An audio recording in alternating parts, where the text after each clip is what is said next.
So here goes my review of episode 3, uh, Revenge of the Sith. Was this Phantom Menace? This one is by far my favorite one in the whole saga. Second to Return of the Jedi and Empire. This one we finally see Anakin become Darth Vader. Although it seems to happen like the span of a day or something, or a week or whatever. It's still freaking awesome, okay? So let's get into it, shall we? This picks off right after that. The original Clone Wars TV show leads right into episode 3 with Palpatine getting captured by Grievous, yada yada yada. And some parts of this movie actually remind me of the Phantom Menace. For instance, the beginning of the film, when Kenobi and Skywalker land on that ship. Yeah. They got to fight the Jordicas or whatever, destroyers. Yeah, same shit. I don't know if we did that on purpose, but nah. The Dookie fight was much better this time around. Kenobi still got his ass kicked, but Anakin could beat the shit out of him. So I'm pleased with that. I know. 3 did everything episode 2 probably should have done, just better. Like they handled Anakin's relationship with Padme a lot better, I think. Nothing felt forced or, out of left field, like, I haven't fallen in love with you since you came back to my life. Okay. Moving on. Jeez. So some things I just didn't like. When Mace and 3 random ass Jedi go to arrest Palpatine, quote, quote, arrest him. After Anakin tells him he found the freaking Sith Lord, he's only going to send 3 Jedi to try and arrest this guy. I guess you didn't hear Anakin say Sith Lord. Not Sith Apprentice, Sith Lord. I don't know what was going through his bald head, but apparently it wasn't that much. Stupid. Yeah, the more they just push Skywalker away, the more he leans towards Palpatine and his teachings. It's like, what did I think was going to happen? Like, there are moments when Yoda thinks he might know what's up with Palpatine, but he doesn't really know it until he sees the damn hologram with Kenobi and all that. But then all of a sudden he's like, destroy the Sith we must. I'm like, you couldn't sense that years ago?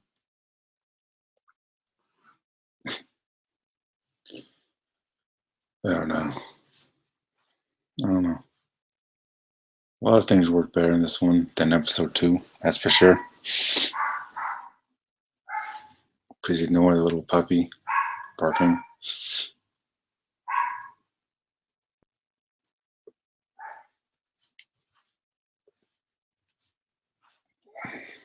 The final fight with Kenobi and Skywalker. Kenobi should never have won that fight. He had no chance. Everybody knows it. I mean, his ass got lucky every time he fought somebody in the prequel trilogy. Then Anakin, he fights Anakin, who's even more powerful on the dark side. He thinks he's gonna win. He retreated because he knew he had no chance. Retreated. It was like, don't try Anakin, I have the high ground. So what does Anakin do? He jumps towards the guy that's holding the lightsaber in his hand, challenging him because of his pride, I guess. All he had to do was jump onto the rocks and continue fighting him. I mean, I guess if Padme wasn't knocked out, she could have ran over to him and tried to get him to stop, and then Kenobi could have, like, sliced his waist or something, I don't know. Something.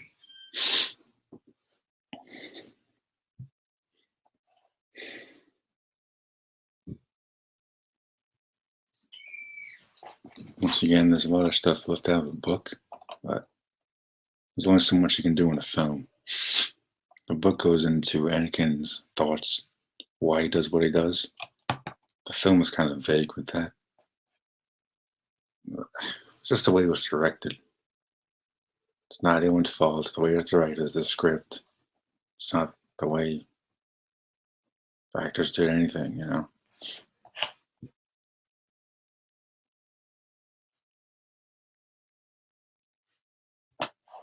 I think this is the best one in the prequel trilogy, but I don't really want to be one of those dudes that divides the Star Wars saga into two trilogies when it's just one story.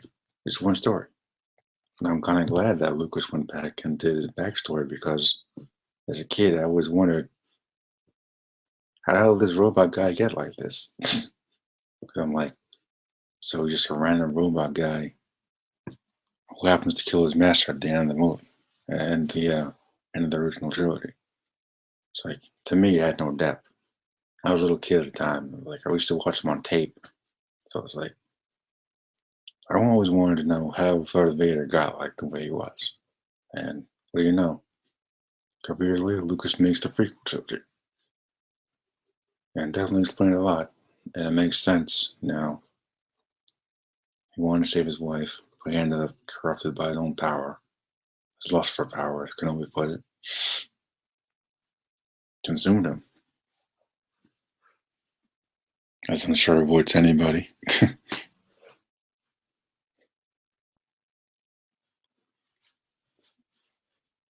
I thought it was good. I was very pleased to finally see him put on the Vader suit. It's like, ugh, man, I got chills when that happened. And for those of you purists out there who think that Anakin was like 80 years old in the original movies,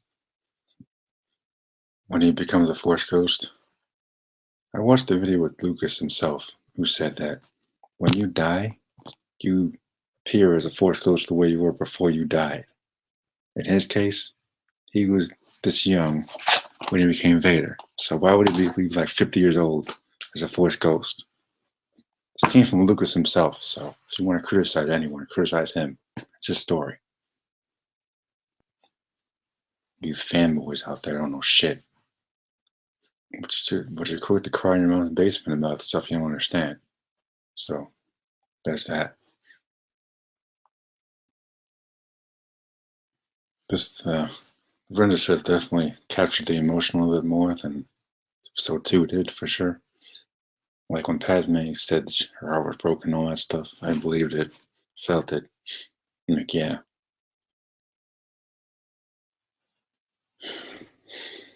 The only thing I wish that Lucas had done was kept that deleted scene with Yoda in there. There was a deleted scene with Yoda landing on Dagobah towards the end of the film. And I'm like, why would it take that out? It's like, oh, I didn't want to take away from the twin story. Like, we all know what happens to the twins, all right? Not surprising anyone. Shit. It will explain something, you know, because otherwise just Yoda just randomly ends up on Dagobah. It's like, how did he get there? It's like, I didn't know where he was going when I originally saw the movies. So it's like, couldn't put that one scene in there, Lucas? Really?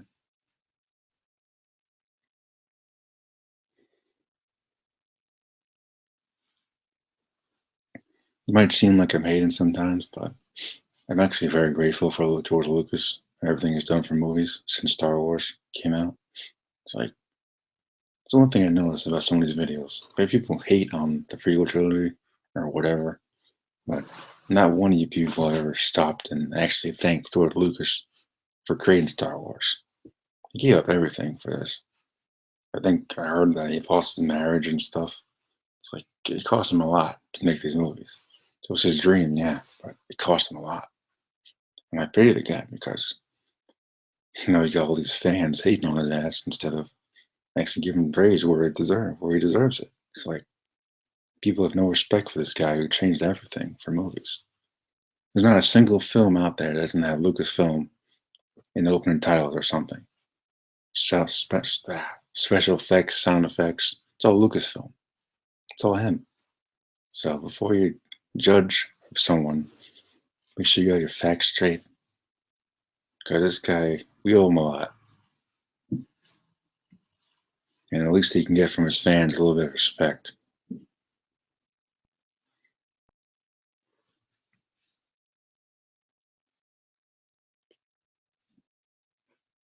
He deserves at least that. After everything he sacrificed, so we can have movies to enjoy for generations to come.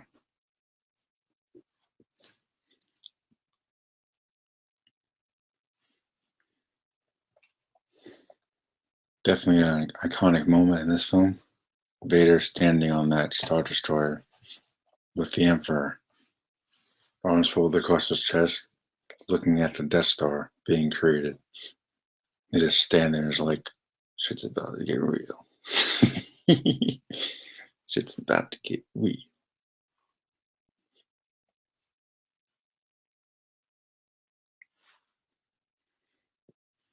I think Hayden Christensen definitely sold the part of Anakin Skywalker this time around, throughout the whole film. A little whiny in episode 2, I'll admit, but definitely pulled it off on this one. So I think one of the reasons why he was so whiny in 2 was like, I just want to get to the Vader thing. I think everyone did. But that was the bridge. You had to go through the difficult times sometimes to get to the final result. And that was his bridge. So it's glad he got through it. It kind of awesome to have him have a cameo in 7 or something. Maybe appears the Force goes to Leia. There's a book I read where Anakin appears to Leia asking for her forgiveness or something. No, I can't remember if she actually forgives the guy. This is by the time this is around the time when she realizes that he's her father too. But it's like I don't know if she actually forgave him because never she was responsible for blowing up her planet Alderaan. So I'm sure she did eventually, but Leia's one of those characters that's just there as far as I'm concerned. Other than Return of the Jedi, she doesn't really do that much at all. As far as I'm concerned, anyway. It's like, yeah. I mean, she has the Force, but she doesn't use it. So it's like, okay. Kind of curious what Abrams is going to do with her character in 7, 8, and 9. Because Luke was supposed to train her, but she doesn't use her abilities. Well, she did once in Empire Strikes Back, but that's besides the point.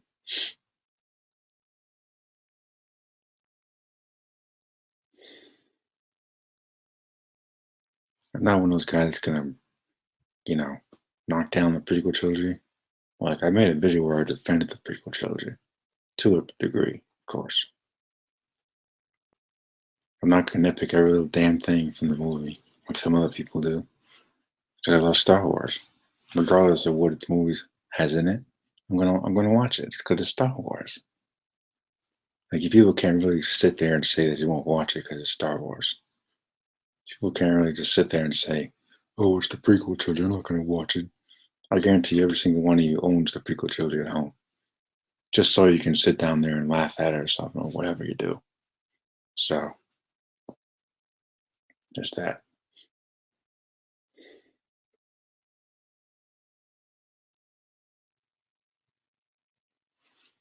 I think that's all I have to say on this. Other than Kenobi was kind of pathetic in this one. Getting his ass kicked by Grievous and all that. It's like, yeah.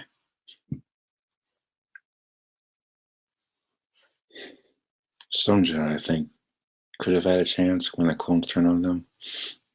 Ailsa Curver could have at least looked behind her. I mean, jeez. All these people are on the council. Kiadi Mundi, Kit Fisto, Plo Koon, Ailsa Sakura. All of them. They're all on the council. So I don't understand how they can't sense the danger in front of them. Literally in front of them. Like, of course, it's not easy to turn your allies that get trained and fought with for years, but still. She could have turned around at least. But, what you gonna do? That's my review for episode 3. feel free to leave comments below. If you want me to review the original trilogy, leave a comment in the comment section. Thank you very much. May the sports be with you.